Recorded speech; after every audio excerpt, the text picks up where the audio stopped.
Muy buenos días. Bienvenidos a la cuarta sesión del 21º seminario Pensamiento Sistémico y Análisis de Sistemas. Esa ocasión tenemos a la coordinadora y creadora de este seminario en estas 21 emisiones, que es la doctora Patricia Esperanza Valderas Cañas, quien es profesora de carrera titular A, definitiva, de tiempo completo, adscrita al Departamento de Ingeniería de Sistemas del programa de posgrados de la División de Ingeniería Mecánica e Industrial de la Facultad de Ingeniería de la UNAM y desde el 2012 vicepresidenta de Educación Continua de la Academia Mexicana de las Ciencias de Sistemas. Cuenta con una antigüedad docente de más de 50 años y sus líneas de investigación incluyen la modelación estructural de fenómenos sociales y de ingeniería, optimización y programación no lineal, además de procesos cognitivos en educación matemática.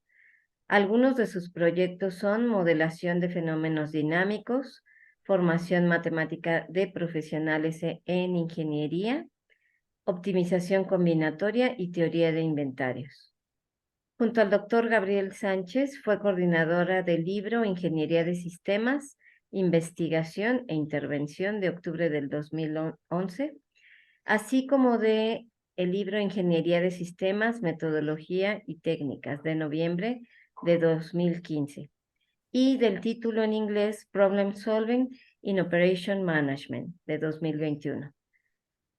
Bienvenida, doctora, a esta ponencia que se titula Visión panorámica de la investigación académica.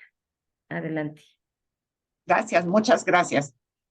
Me da mucho gusto estar con ustedes aquí en la cuarta sesión del seminario en investigación, en este caso el seminario de Ingeniería de Sistemas, análisis de estos sistemas, aunque pudiera ser un poco polémico este término. Bueno, la visión panorámica de la investigación académica es la que nos ocupa el día de hoy.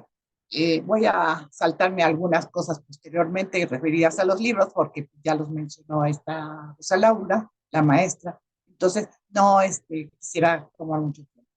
En el caso de la visión, antes de meternos a esa visión, quiero ver cuál es el marco teórico que me está conduciendo, que está implícito en esta visión que tengo de la investigación. En la investigación humana, de acuerdo con Popper y Eccles, el mundo real es el mundo uno. El real, los objetos físicos, los seres vivos, etcétera, ¿no? Las estructuras creadas por el hombre también son físicos, etcétera.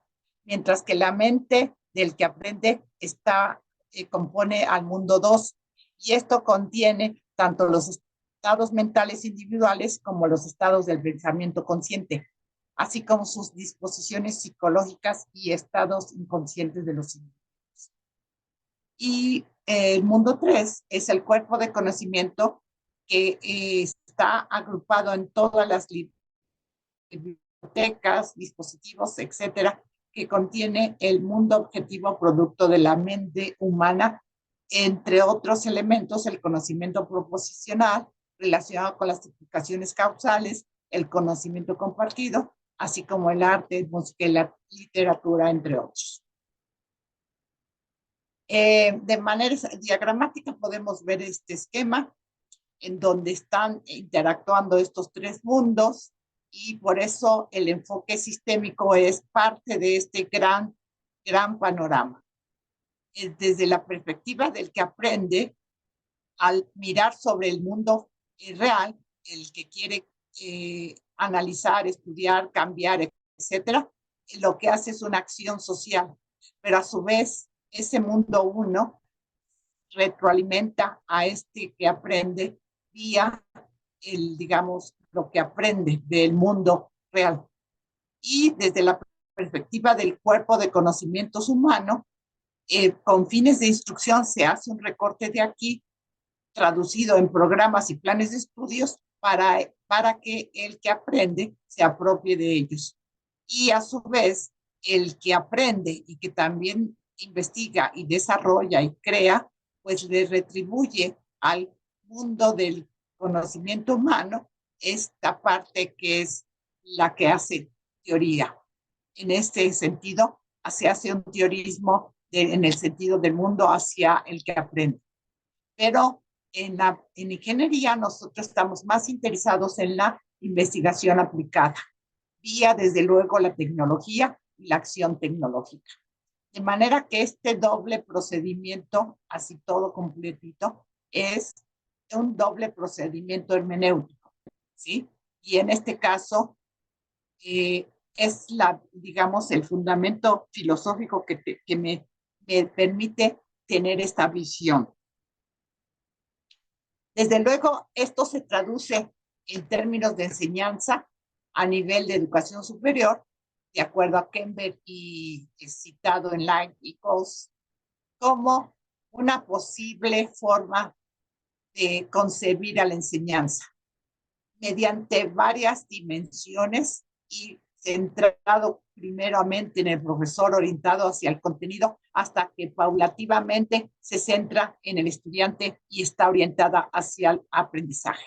Esa dimensión es en cuanto a la forma de impartir la enseñanza, es impartiendo información, pero poco a poco se convierte en transmitir conocimiento estructurado cuando el discurso está bien estructurado, o bien la interacción entre profesor y estudiante, o facilitando el entendimiento. En este caso hay esa manera de ver que la enseñanza es para facilitar el entendimiento y desde luego promover finalmente el cambio conceptual en el que aprende, tanto en el que aprende como en el que enseña. Así que los roles de estos actores en el proceso de enseñanza-aprendizaje y por qué no hasta evaluación, podríamos decir que el profesor pasa de ser un presentador a un tutor, a un facilitador y desde luego a un agente del cambio, a un desarrollador. La enseñanza, a su vez, de ser transferencia de información, se convierte en una transferencia de información, pero bien estructurada, en un proceso interactivo y desde luego para ayudar al estudiante a aprender. El desarrollo de la persona y de las concepciones es la meta, el fin óptimo. Así que el estudiante, de tener una actitud como recipiente pasivo, se va involucrando para convertirse en un participante y desde luego llegar a ser un profesor responsable del aprendizaje de él mismo. De manera que este profesor responsable permite el desarrollo del estudiante, es decir, a sí mismo, ¿no? El contenido, entonces, definido por el currículum de manera muy tradicional, o ha sido hasta ahora y seguirá siendo definido por el currículum, pero también se va modificando, puesto que el profesor no solamente ordena y estructura el material, sino que también está definido por él, de manera que cuando ya el rol del estudiante es mucho más activo, entonces hay una construcción tanto de los estudiantes dentro del marco del teórico del profesor, así como por las concepciones de ellos que podrían cambiarse. En cuanto al conocimiento, está en posesión del profesor de manera más tradicional.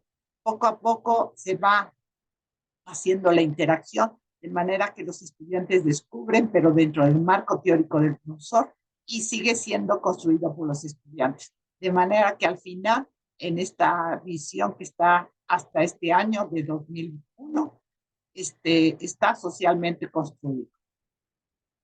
Bueno, entonces, esto digamos, me da el marco teórico del aprendizaje y la docencia. Y precisamente este marco teórico me permite concebir a las líneas de investigación, en primer lugar, como una resolución de problemas. Y perdóname los que estén en inglés, pero es una alegoría al libro. Una resolución de problemas en cuanto a la dirección de operaciones y a la investigación de operaciones. Y desde luego eso solamente mediante esta herramienta, u otra más al menos la que yo estoy platicando el día de hoy, estas son unas escogidas, pero aquí entrarían todas las herramientas posibles. Los modelos estructurales de fenómenos físicos y sociales, la optimización combinatoria y los inventarios, ¿sí? Desde luego todo eso con la modelación de fenómenos dinámicos, la modelación de sistemas sociales y los procesos cognitivos en educación. Entonces, un ejemplo, ¿verdad? Un ejemplo de lo que se puede producir en investigación de operaciones, así lo hice yo, es la modelación con modelos estructurales de fenómenos sociales. Los modelos estructurales son estos al final, ¿no? Pero pueden pasar un desarrollo muy interesante. En condiciones de examen escrito, el alumno nos entrega cuando lo evaluamos, o en condiciones de entrevista mediante una grabación, podemos distinguir las proposiciones con las cuales contesta un alumno para alguna pregunta, el ítem, por ejemplo, este. Estos conceptos, ¿sí? Por ejemplo, que contiene son, por ejemplo, el concepto 1, pendiente, el concepto 8, y repite el pendiente, el concepto punto, el concepto punto, pero asociado a un par ordenado de números, y el concepto de H, un incremento, y el concepto de cero, un punto de origen. O bien la variación, el tiempo, la tangente, la recta, todos estos conceptos va ligando en el discurso del alumno, lo va asociando, lo va relacionando, de manera que la pendiente se acerca al número 8. Están aquí, no están ni algunas preposiciones ni los artículos. En la preposición 2, y aquí tengo la preposición 1, ¿verdad? Aquí está la pendiente, se acerca a 8. Esa es la respuesta del alumno. Y esta pendiente hace una conexión de dos dimensiones, es decir, porque participan dos formas de representación de las 5 consideradas aquí. Sería la discursiva, la gráfica, la numérica, la algebraico-simbólica y la tabular, arreglos tabulares.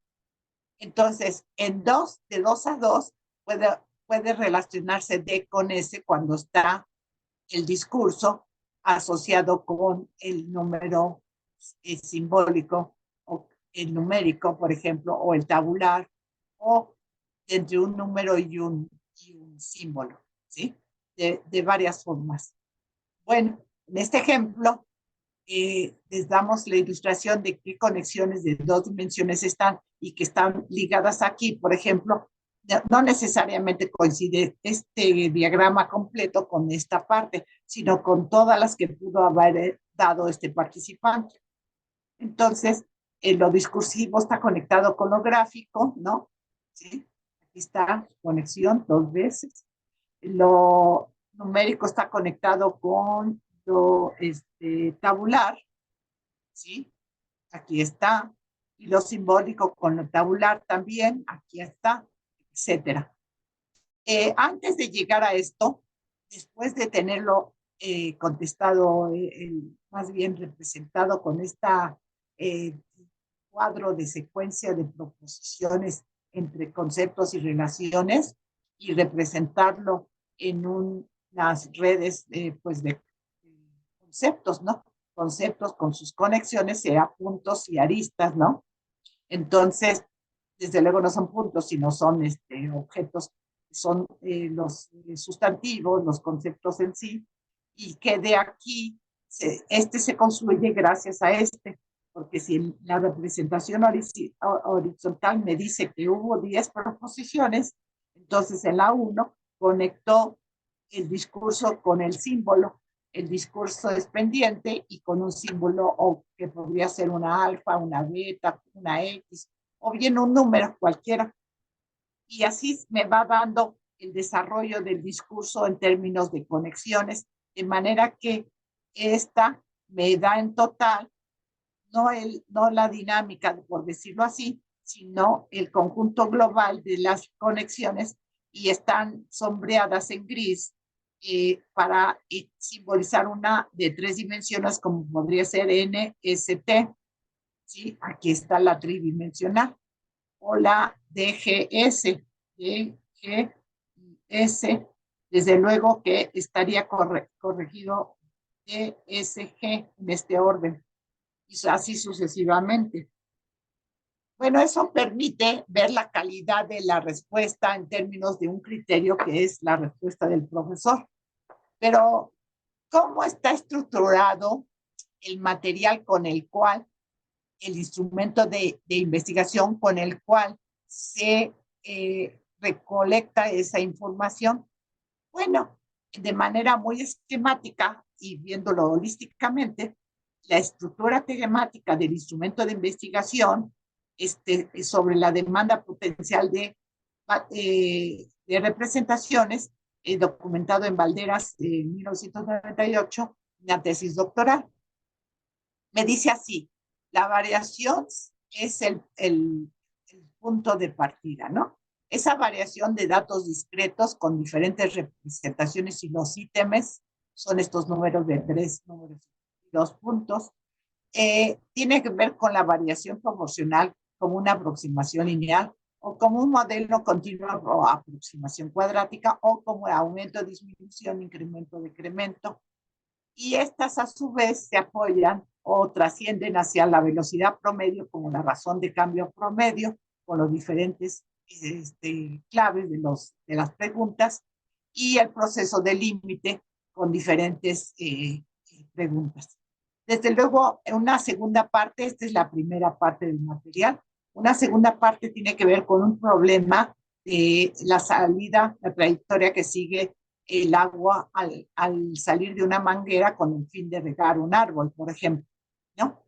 Entonces, esta estructura pasa de la trayectoria a analizar la velocidad de reacción de cambio instantánea y no quedarse solamente en la promedio, y desde luego conectarla con la pendiente de la recta tangente y con la dirección de la trayectoria.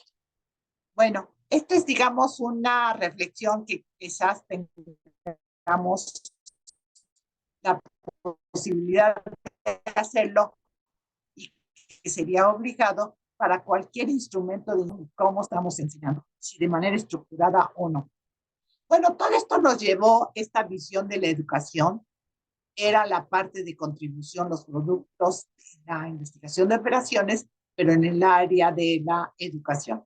Pero ¿qué pasa con la modelación con modelos estructurales de fenómenos de ingeniería? Y aquí la investigación con fines de maestría o doctorado en ingeniería, aunque hoy nada más les voy a ilustrar la maestría. Bueno, resulta que una tesista, una joven que yo gradué, Verónica Nieves, trabajamos una propuesta que hice, que yo tenía como directriz de mi proyecto de movilidad para el servicio social. 2 estudiantes se involucraron para toma de datos en zonas como estas, como las que están marcadas aquí, que tiene que ver con Perisur, que tiene que ver con el CETRAM de la universidad, del metro. Ajá. Bueno, más adelante voy a retomarlo otra vez.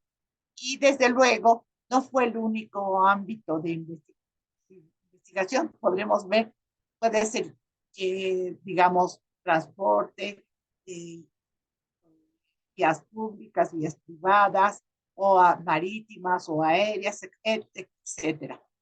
Pero también se puede mirar un poco en la parte mecánica y en la parte minera. La mecánica, por ejemplo, para una parte de un automóvil de una marca, se presentaban fallos por aquí de la parte. Y entonces se mejora el sistema de producción contando el número de partes tropeladas y demás, y entorno, etcétera, de manera que no rebasara el límite de tiempo aceptable para evitar tener estas fallas, esas marcas aquí que son como, pues que no está bien el material, la calidad no es la misma. Eso en la parte de la automotriz, pero en la parte de la minería, por ejemplo, en una mina de roca fosfórica que se estudió, esta no es esa mina, pero sí se vieron bandas, ¿verdad? Transportadoras del material que se va sacando. Eh, Toda esta información son tesis que están al alcance vía TESUNAM de la UNAM, y que les daré más datos adelante. Otra línea de investigación fue la de una propuesta para el manejo sistémico en una granja de bovinos, hechos por mis tesitas. Por eso, como la propuesta sale de la discusión entre los dos, tanto el tutelo como la directora de tesis, por eso pongo los dos apellidos y los diferentes años en que fue elaborado. Bueno, tenemos en cuanto a cosas más sencillas, por ejemplo, tenemos producción para para la forma de evaluar ya en ese enfoque de desarrollo de proyectos con el fin de entregar trabajos finales. Varios alumnos de diferentes generaciones entregaron, por ejemplo, una calendarización de actividades para la construcción, o bien la optimización del número de cabinas de cobro abiertas para cada sentido de la carretera de Tlalpan hacia México, Cuernavaca, o bien en la parte educacional, y en este caso por una servidora, en la modelación de fenómenos dinámicos y formación matemática, ingeniería y análisis curricular, que fue un producto de un proyecto con CONACYT. También hablando de producción y en la docencia, en la investigación de operaciones, en la parte de los cursos como profesora o profesor, nos preocupa los cursos. En el caso de la optimización combinatoria y de los inventarios, podemos ver aquí una estructura de la discusión de la problemática. Tal vez a lo mejor se pudiera alcanzar a ver, no sé, la verdad. Ustedes pueden consultarlo ya cuando dispongan de las diapositivas que las vamos a compartir. En este caso, eh, tenemos aquí que en cuanto a la optimización combinatoria, que es una rama de la investigación de operaciones, discutimos y estudiamos problemas y conceptos, también algoritmos y sus aplicaciones. ¿En qué problemas son distintivos, son importantes? Por ejemplo, aquí los conceptos son grafos, subgrafos, caminos, etcétera, ¿no? Son varios. La dualidad, la albura complementaria. En cuanto a los problemas, podríamos ver relevantes o trascendentes: el problema de la dieta, del conector, de la ruta más corta, del flujo máximo, o bien el mínimo en spanning tree, el árbol de expansión mínimo, ¿no? Y así muchos problemas: el cartero chino, el de transporte de pesos, el de agente viajero, el emparejamiento, los árboles de búsqueda, etcétera. La simulación, ¿por qué no? Entonces, los algoritmos, por ejemplo, con la programación lineal, el algoritmo codicioso, tanto para minimizar como para maximizar, los algoritmos genéticos, el algoritmo de Dijkstra, de Kruskal, Fleury, Corful, Stone, el de Prime y el de Ford-Bellman, entre muchos otros, desde luego, ¿sí? En las aplicaciones veríamos, por ejemplo, aplicaciones, en el caso de las telecomunicaciones o de las comunicaciones hacia seca. Entonces sería, por ejemplo, la asignación de ambulancias o las redes de comunicación, y el dinero en movimiento también para las casas de cambio, etcétera. En general, la producción con fines de docencia en los cursos, me apoyo y me oriento, me guío con notas de clase que produje a lo largo de mis años, con el ánimo de que fueran una guía, y que desde luego pongo los créditos de quién es la autoría del material que saco, ¿no? Que obtengo. Algunas modificaciones, desde luego que lo hago. Y en el caso, por ejemplo, de inventarios,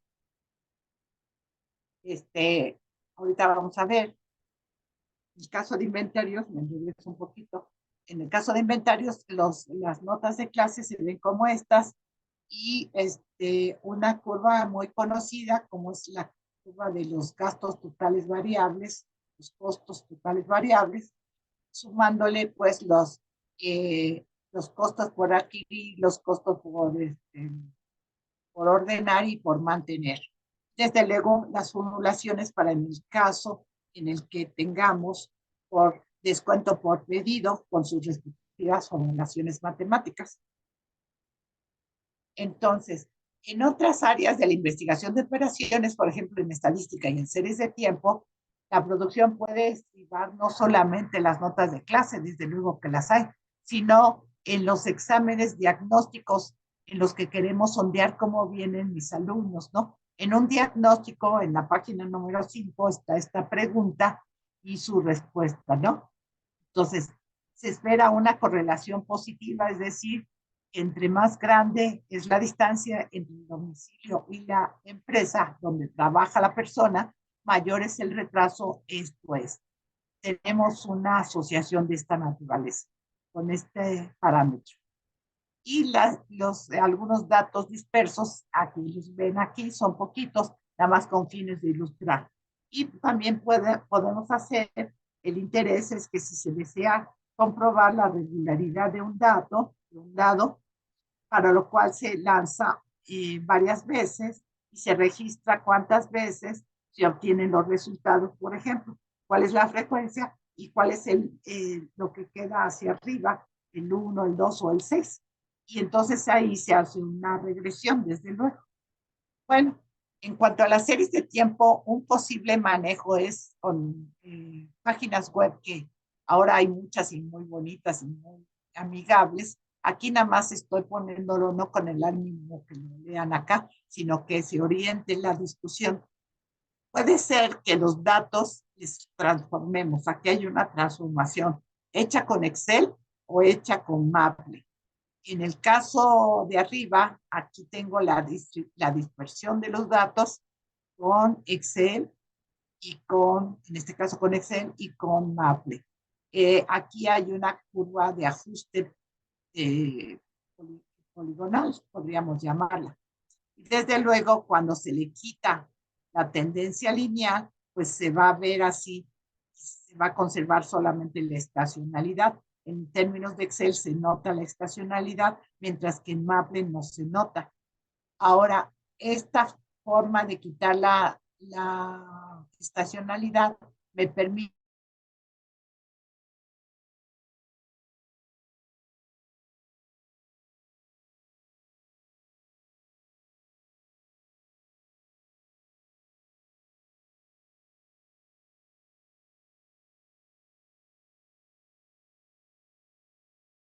en la página personal que tengo en la universidad y ahí la pueden buscar por mi apellido.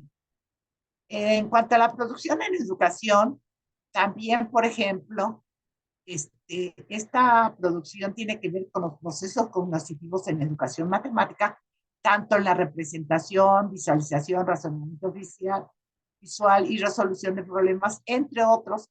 No estoy mencionando evaluación y demás, pero aquí abajo sí. Un ejemplo de un trabajo con esa visión global es el uso de la tecnología en educación matemáticas que presenté como con el título Enseñanza, Aprendizaje, Evaluación. ¿Cuál es tu posición hacia esta pregunta dirigida a los asistentes a ese Seminario Nacional de Tecnología Computacional en Enseñanza y el Aprendizaje de la Matemática de 2016 en Durango en el mes de septiembre?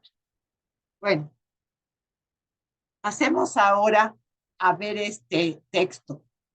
Enseñando aprendizaje y evaluación, ¿cuál es tu posición? Este era, digamos, una de las acetatos que presenté. Esta es la dirección donde está ubicada en páginas personales.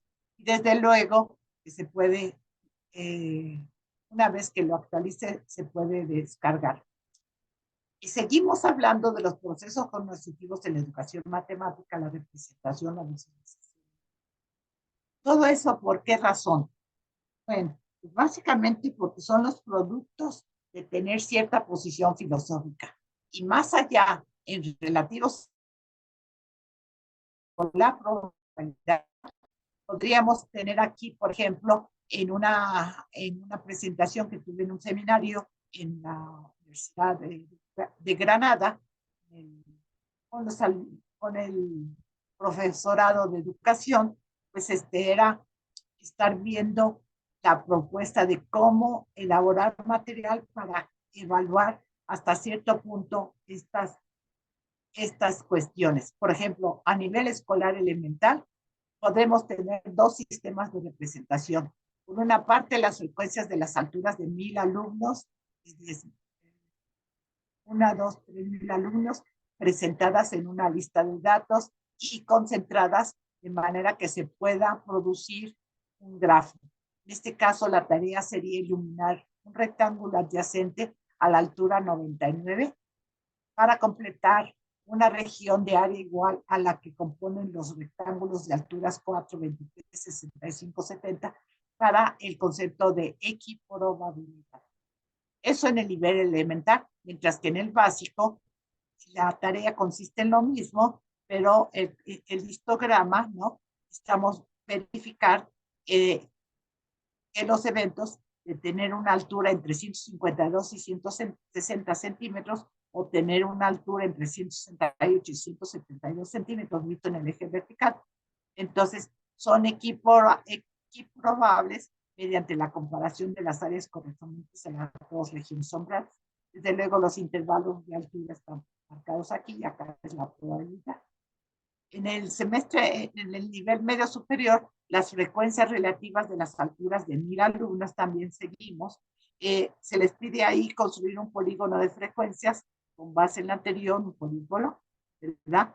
Para la aproximación también de la probabilidad que hay de que la altura esté entre 157 centímetros y 161 o entre 171 y 177 y que si estas dos áreas son iguales. A nivel superior, pues tenemos la brillante herramienta que es la integral. Entonces, nosotros pedimos que se construya una curva normal y que coloquen dos líneas verticales de manera que el área comprendida entre esas verticales bajo la curva, que es la probabilidad de ocurrencia entre esos tres intervalos de alturas, sean dos eventos equiprobables, ¿no? Y ese les gustó mucho al público en ese tiempo.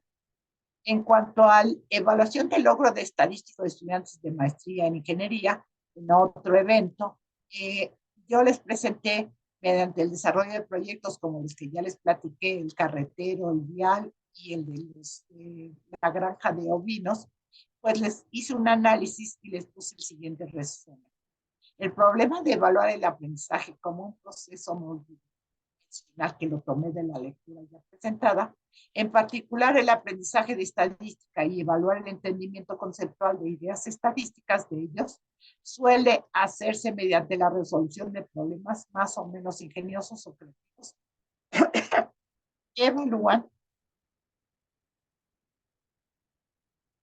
además de los aspectos procedimentales, la comprensión de ideas estadísticas a nivel de posgrado. Adicionalmente a esa evaluación, considero que es necesario evaluar el logro de estadística.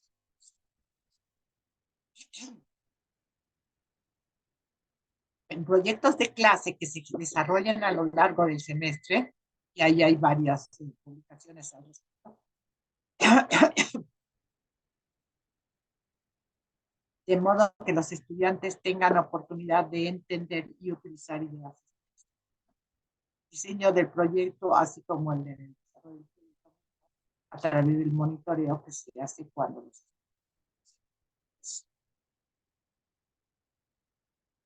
y en este trabajo se discuten 6 ejemplares de un caso de estudio para documentar el logro de estudiantes mostrado en proyectos desarrollados individualmente o en pequeños grupos. Esta investigación cualitativa con la metodología que está por Lincoln y Cuba tiene por objetivo interpretar las decisiones de los participantes con relación a las ideas estadísticas que involucraron los participantes en sus proyectos y las dimensiones del aprendizaje logrado. Desde luego, en las referencias están los alumnos también, los profesores.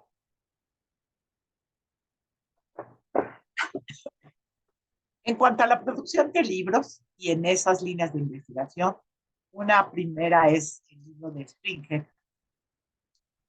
Me va a abrir todos, este no es el Springer. Este es el libro de Springer, Problem Solving in Operation Management. Fuimos los editores, el doctor Gabriel de las Nieves Sánchez Guerrero, del posgrado en planeación, y Patricia Esperanza de las Cañas, del posgrado en investigación de operaciones. Entonces, ese es uno muy importante, el de Plaza y Valdés. Este libro y el otros fueron los dos que dieron lugar al libro de Springer. Y entonces, permítame ver si se aparece, ver si se tarda. Ajá, aquí está. Este es el de metodologías, el 2015. Ingeniería de sistemas, metodologías y técnicas. Y el otro es el de 2011. Ese es ingeniería de sistemas, investigación e intervención. Estos dos libros dieron como desarrollo considerando las perspectivas, el idioma y sobre todo la resolución de problemas, libro con Springer. Otro libro fue el de Thompson. El de Thompson, este libro es un libro de cálculo integral y que en este caso el libro es un libro para los primeros semestres de la Facultad de Ingeniería en las carreras de ingeniería. Y este libro está publicado por Thompson. Otro libro también fue el de la UNAM. Este fue una compilación. De la compilación fue un libro que hicimos una de mis estudiantes que le interesó documentar casos de estudio en el álgebra lineal aplicada a la construcción, con la cual ella se pudo graduar posteriormente con su profesor, quien nos dio la referencia bibliográfica de dónde tomar estos casos de estudio, fue su profesor que la graduó. Bueno, bien. Entonces, ahora siguiendo con esto, tendremos otros casos de estudio de casos en estas mismas líneas de investigación, no solamente en ingeniería como hace rato, sino en educación y en ingeniería. En la representación del conocimiento matemático, en la calidad de las respuestas, para identificar la calidad, el uso de redes y las gráficas como representación.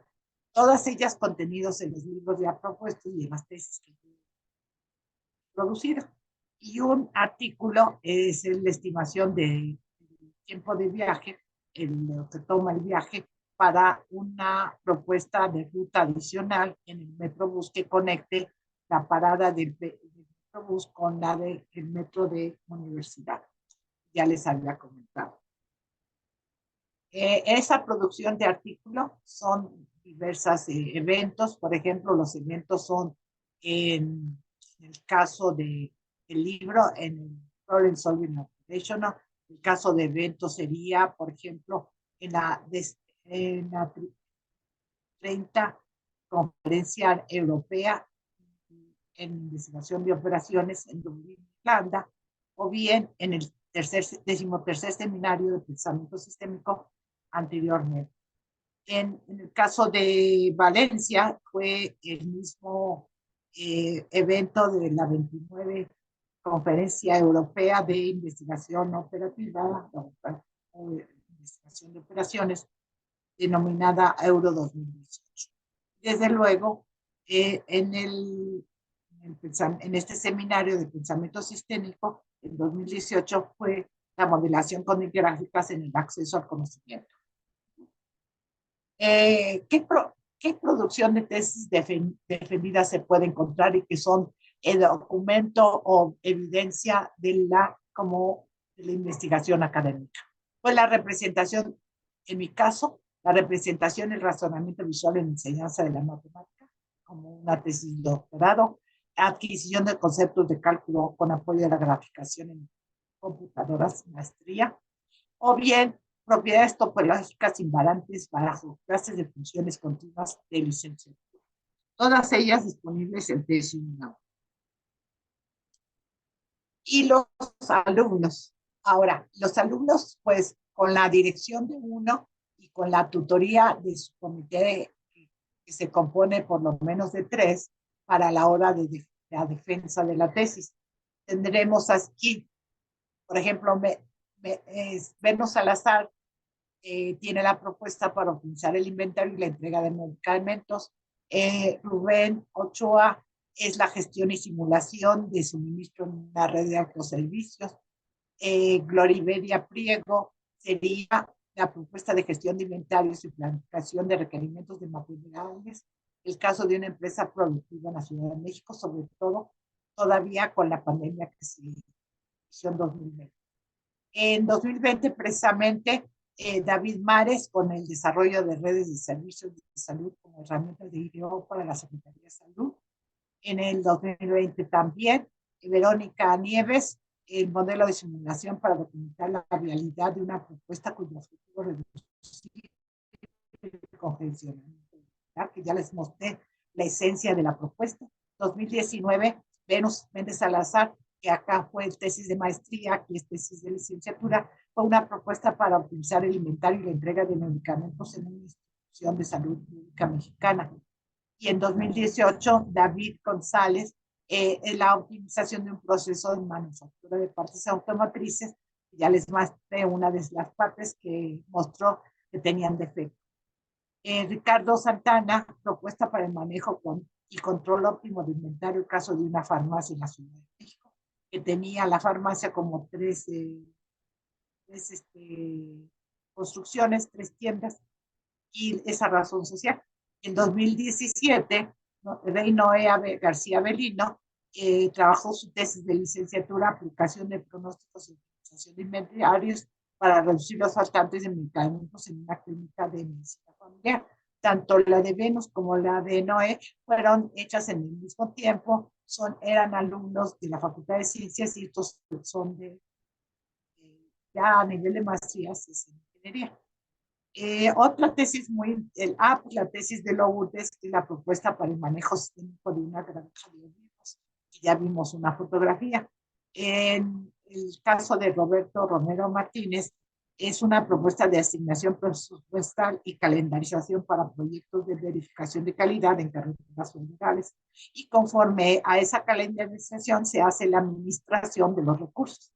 En 2014, Carlos Pérez Ramírez trabaja lo de la mina, es la optimización de inventarios para reducir la duración de interrupciones de procesos de extracción de un mineral, de hecho, de roca fosfórica en la península de Baja California. Y Zulia Baez Rodríguez, pronóstico de ventas y estimación de la capacidad de producción en una microindustria de carácter familiar. Bien. En el caso de Verónica Nieves, el video es bastante atractivo en este evento que era MAPRE 2020 y que voy a dejar correr unos pequeños minutitos. Good afternoon. This is Patricia Valderas. Verónica Nieves Cruz and I, we will present the following paper, Estimation of Travel Time for Additional Metrobus Route.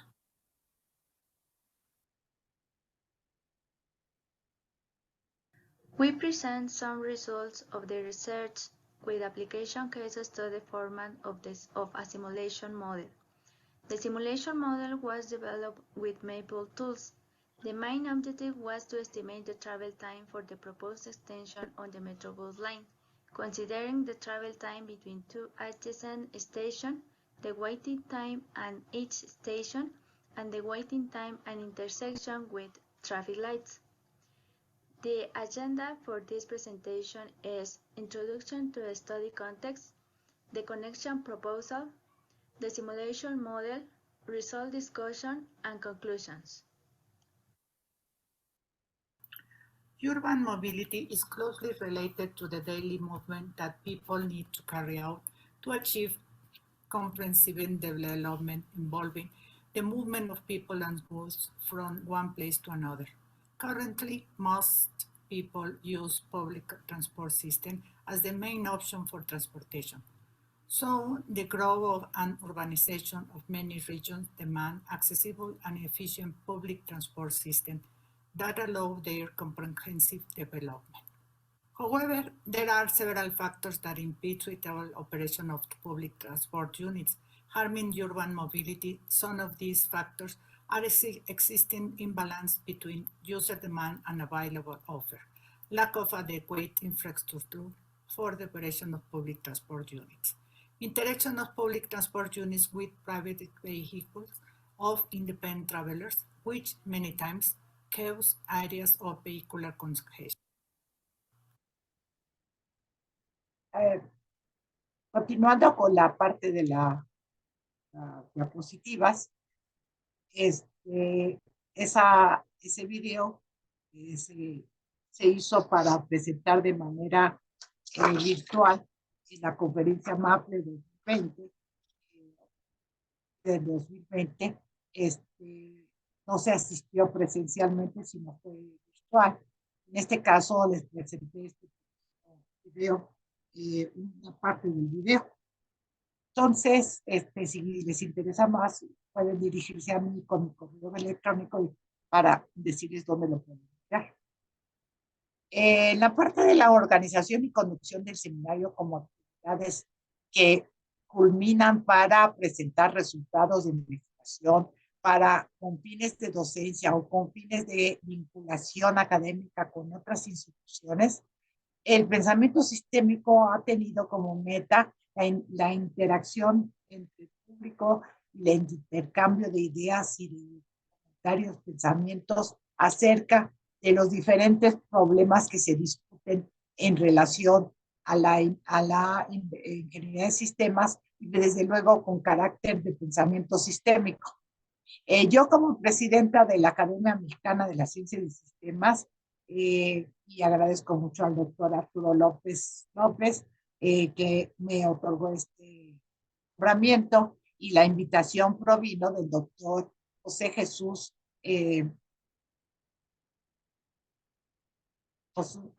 Flores, Acosta Flores. Muy bien, entonces, hasta aquí llegamos y les agradezco muchísimo su atención. Si se quieren quedar a la parte de discusión con los demás o intercambio de ideas con los demás asistentes. Gracias.